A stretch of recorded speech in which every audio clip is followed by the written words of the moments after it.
Hi all, welcome back to my lecture series. This is Muthuminal R, Assistant Professor from the Department of Agricultural Engineering at SNS College of Technology.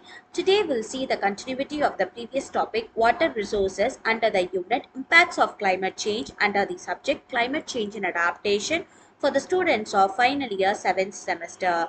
We have seen what and all under this topic. In the sense, we have seen what is a climate change, what happens due to the impact of carbon cycle, and what is the development of present carbon cycle. I have also shown you the pictorial representation under the carbon dioxide concentration along with the greenhouse gases concentration due to the influence of human activity. Also, we have seen the departures in temperature on the earth for the past 140 years and also for the past 1000 years.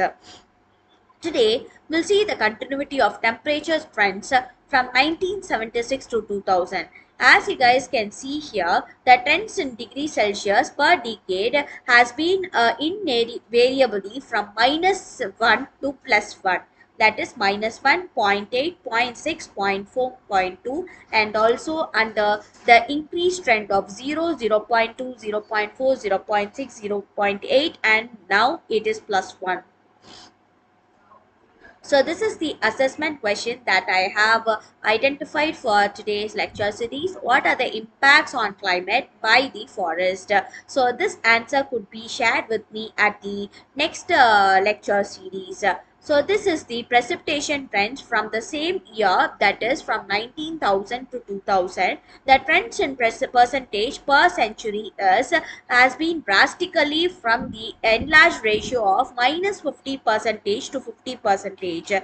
The red dots indicates the negativity of precipitation and the green dots indicates the positivity in precipitation. That means that the precipitation of water has been drastically increased from -50, -40, -30 until 30, 40 and 50. So this is the increased state of precipitation trends for the past years.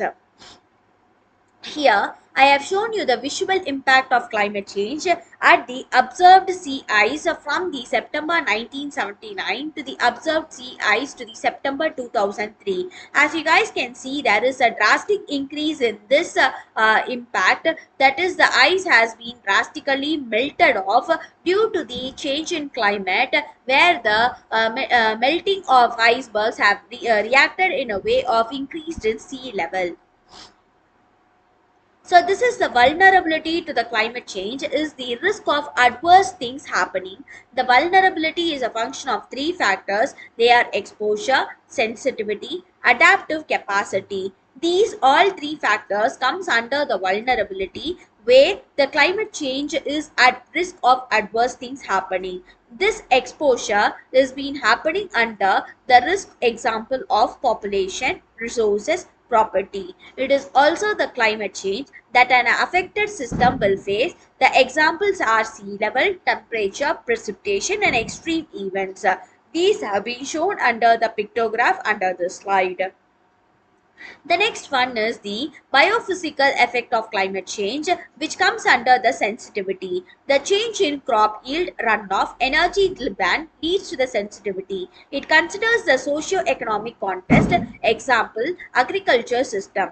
The crops grain typically are sensitivity. Manufacturing typicality is much less sensitive.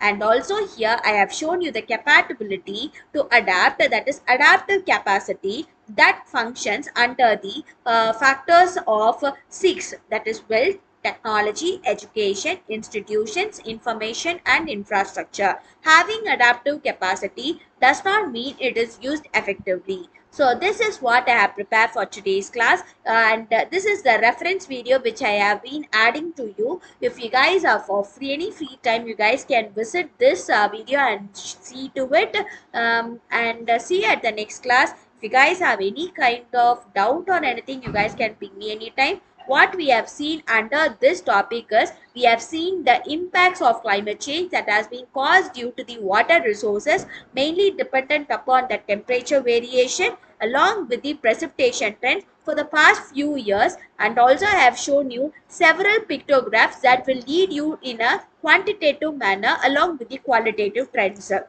See you at the next class. Thank you.